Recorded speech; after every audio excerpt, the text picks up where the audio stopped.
Kanalımdan ve mutfağımdan herkese merhabalar. Kanalıma hoş geldiniz. Bugün sizlere kolay ve pratik bir şekilde hazırlayabileceğiniz çok istenilen tepside içli köfte tarifiyle geldim. Sizleri çok bekletmeden hemen tarife geçiyorum. Tarifime ilk olarak iç harcını hazırlamakla başlıyorum. İsterseniz bir gece öncesinden de iç malzemesini hazırlayabilirsiniz. 500 gram kadar kıymayı sıcak tavanın içerisine aldım. Yavaş yavaş karıştırarak kavuruyorum. Kavururken ben üzerine 2 yemek kaşığı kadar sıvı yağ ekledim. Dilerseniz 1 yemek kaşığı kadar da tereyağı kullanabilirsiniz. Göz kararı olacak şekilde kıymanın daha lezzetli bir şekilde kavrulması için tuz ekledim. Yavaş yavaş karıştırarak kıymamı kavuruyorum.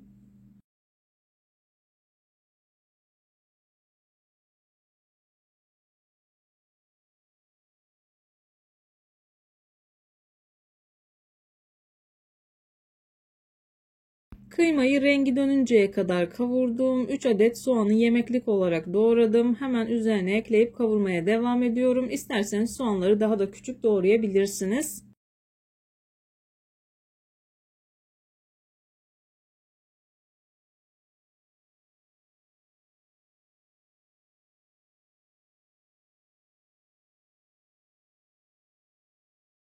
Soğanların rengi dönünceye kadar kavurdum. Soğanların yumuşadığından emin olduktan sonra baharatlarını ekliyorum. Baharatları için ben tuz, pul biber ve karabiber kullandım. İsteğe bağlı olarak başka baharatlar da kullanabilirsiniz.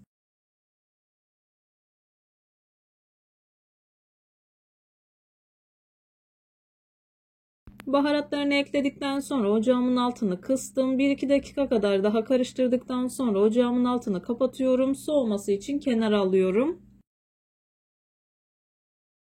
İsteğe bağlı olarak ılıdıktan sonra maydanoz ve ceviz eklemesi yapabilirsiniz. İç malzemesini tamamen kendi damak tadınıza göre de hazırlayabilirsiniz.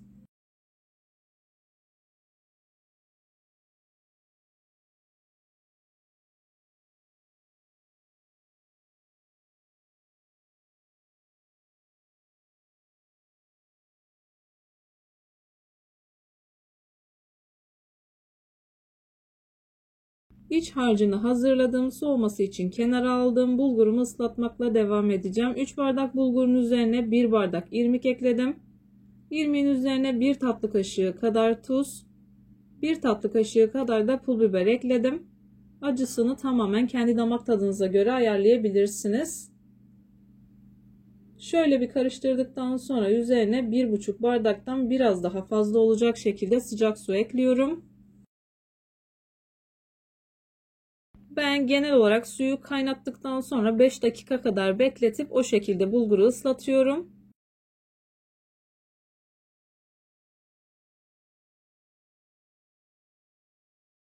1,5 bardaktan biraz daha fazla olacak şekilde sıcak suyu döktükten sonra kaşık yardımı ile karıştırıyorum. Daha sonra bulgurların çok fazla şişmemesi için elimle üzerine bastırıyorum. Daha sonra uygun bir tabak ile kapatıp bu şekilde yarım saat kadar dinlendiriyorum.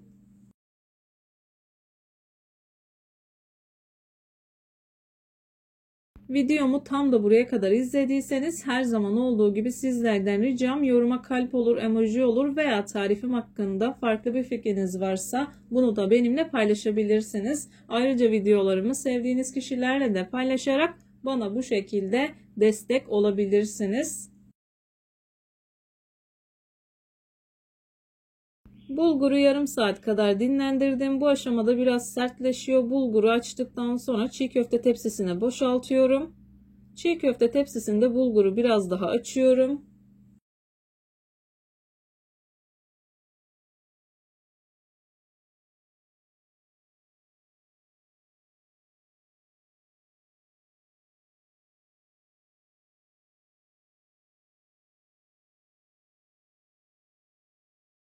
Bulgurları bu şekilde açtıktan sonra ortasını havuz şeklinde açıyorum. 1 adet yumurta, 1 tatlı kaşığı kadar domates salçası, 1 tatlı kaşığı kadar biber salçası, yarım bardak kadar da unu ekledikten sonra yavaş yavaş karıştırarak hamuru yoğurmaya başlıyorum.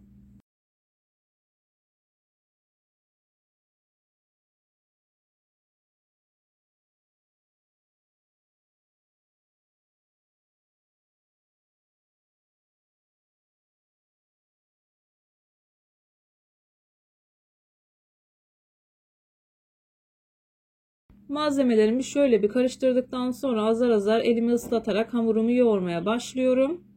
Bu aşamada dikkat etmeniz gereken hamuru çok fazla yumuşatmadan elinizi azar azar ıslatarak özlü bir hamur yoğurmanız.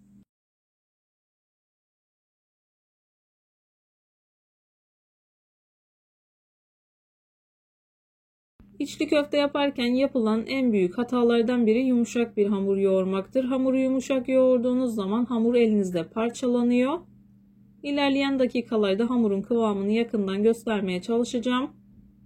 4-5 dakika kadar yoğurdum. Gördüğünüz gibi hamur yavaş yavaş kıvam almaya başladı.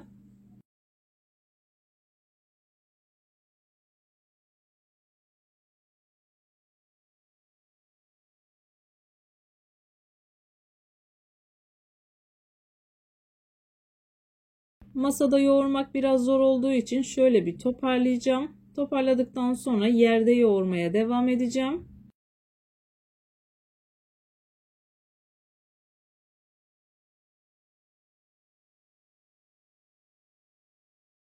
Hamuru sofra bezinin üzerine alıp burada 20 dakika kadar yoğurdum. Ben hamuru toplamda yarım saat kadar yoğurdum. Birkaç dakika daha yoğurmam yeterli olacaktır. İlerleyen dakikalarda hamurun kıvamını göstermek için sizin için bir tane içli köfte açıyorum.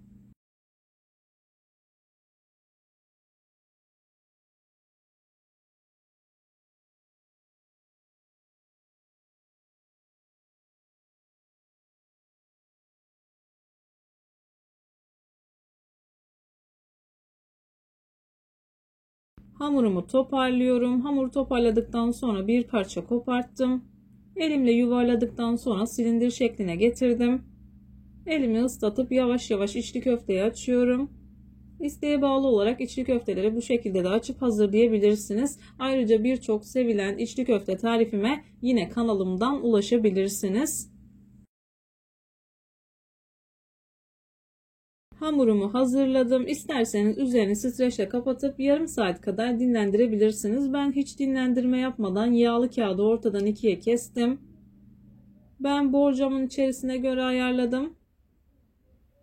Hamuru şöyle bir toparladıktan sonra biraz büyütüp yağlı kağıdın üzerine alıp merdane yardımıyla açıyorum.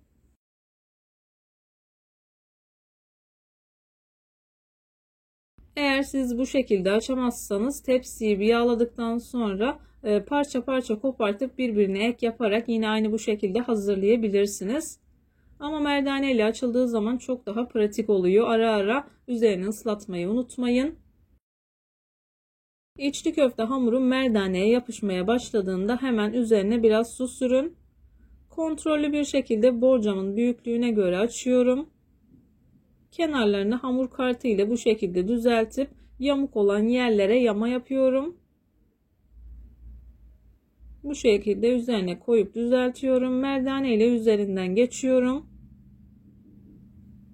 Hemen hızlı bir şekilde borcamın içerisine yerleştiriyorum. Bu arada ben altına yağlı kağıt serdim.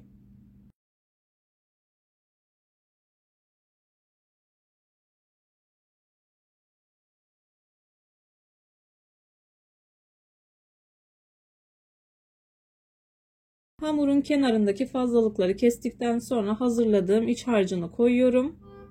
İç harcını yerleştirdikten sonra hemen hızlı bir şekilde diğer katı da açıyorum.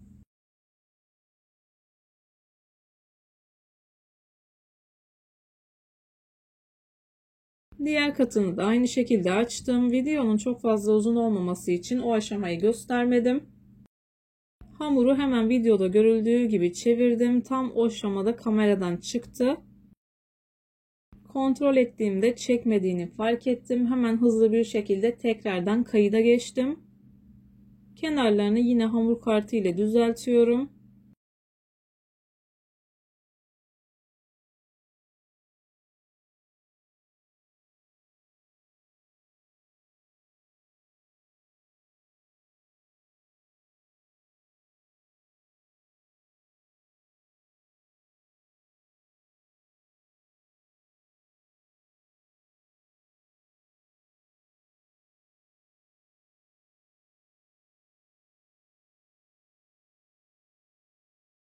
Kenarlarını düzelttikten sonra hamur kartı ile ilk olarak bu şekilde ortadan ikiye, daha sonra her bir parçayı tekrar ikiye bölüyorum.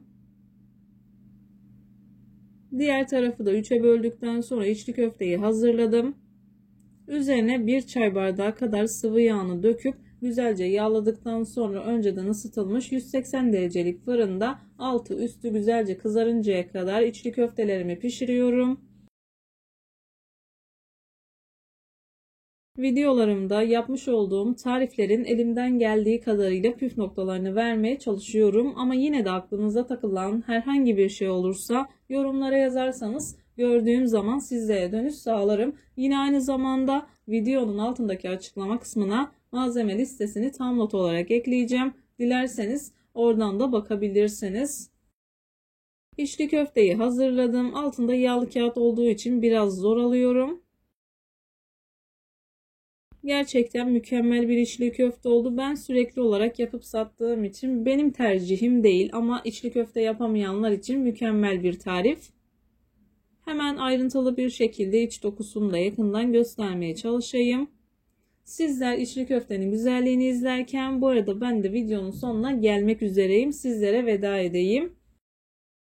Videonun sonuna eklediğim içli köfte tariflerine de göz atmanızı sizlere tavsiye ederim. Videomu beğendiyseniz beğenmeyi, kanalıma hala abone değilseniz bu videodan sonra kanalıma abone olmayı, bildirim zilini açmayı lütfen unutmayın. Kendinize ve sevdiklerinize çok iyi bakın. Başka bir tarifte, başka bir lezzette görüşmek üzere. Hoşça kalın. Allah'a emanet olun.